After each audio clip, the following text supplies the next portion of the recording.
Viewers, I would like to remind the Indian media of how old it is for the Indian Ministry of Defense to attack diplomats and their families. Hello, this is Bakhtavar Mahmood and you're watching Byte News.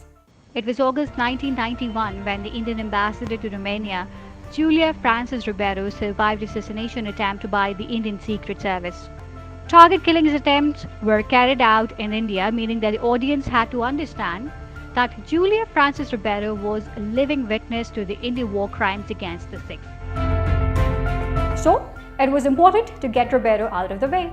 The first attempt to derail Julia Francis Ribeiro took place on October 3, 1986, when 6 men stormed the police headquarters in Jalandhar. The Indian government blames the Sikhs. While the question is, if Julia Francis Ribeiro was supposed to be killed by the Sikhs, why would they try to break into the police headquarters and kill him?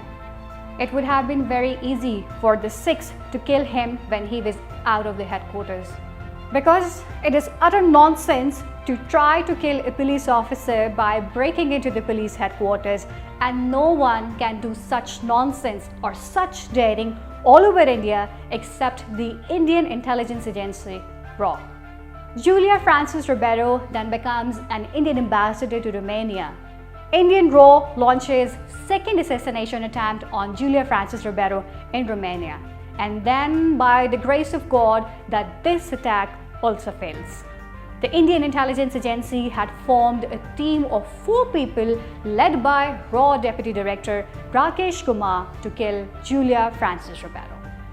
But the mission failed and Rakesh Kumar was shot dead by Romanian police commandos on the spot, while 2 others are wounded and arrested, while the 4th killer, who manages to escape, is reported to be in Romania. Police found out that his real name was Deputy Director Rajesh Desai, while he has entered Romania on a fake Sandeep Singh passport. Julia Francis Ribeiro survives the assassination attempt, but his captives in Romania becomes nauseous to the Indian intelligence agency, 𝐻𝐸. The Indian citizens should be handed over to India, while the Romanian government already seems to have a doubt about this. It flatly refuses. Now the Indian government is playing its next heinous game. The Romanian ambassador is abducted from New Delhi to blackmail the Romanian government.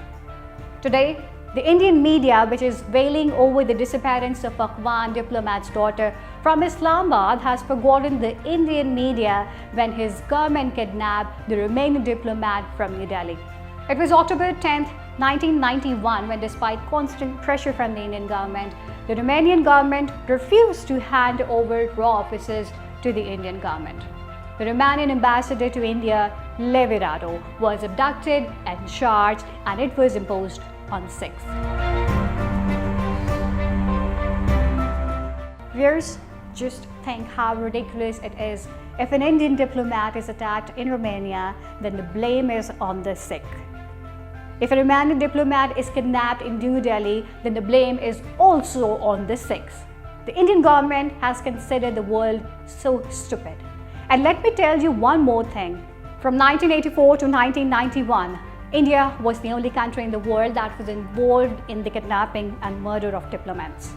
On February 3, 1984, an Indian diplomat named Narendra Mehta was mysteriously killed in Birmingham. The Indian government blamed the Jammu and Kashmir Liberation Front for his murder. While the question arises that how the Jammu and Kashmir Liberation Front JKLF came to know where Narendra Mehta is going, and the J&K Liberation Front has to kill an Indian official, they will kill him in Kashmir or Delhi. Why would they create problems for their Kashmir cause internationally?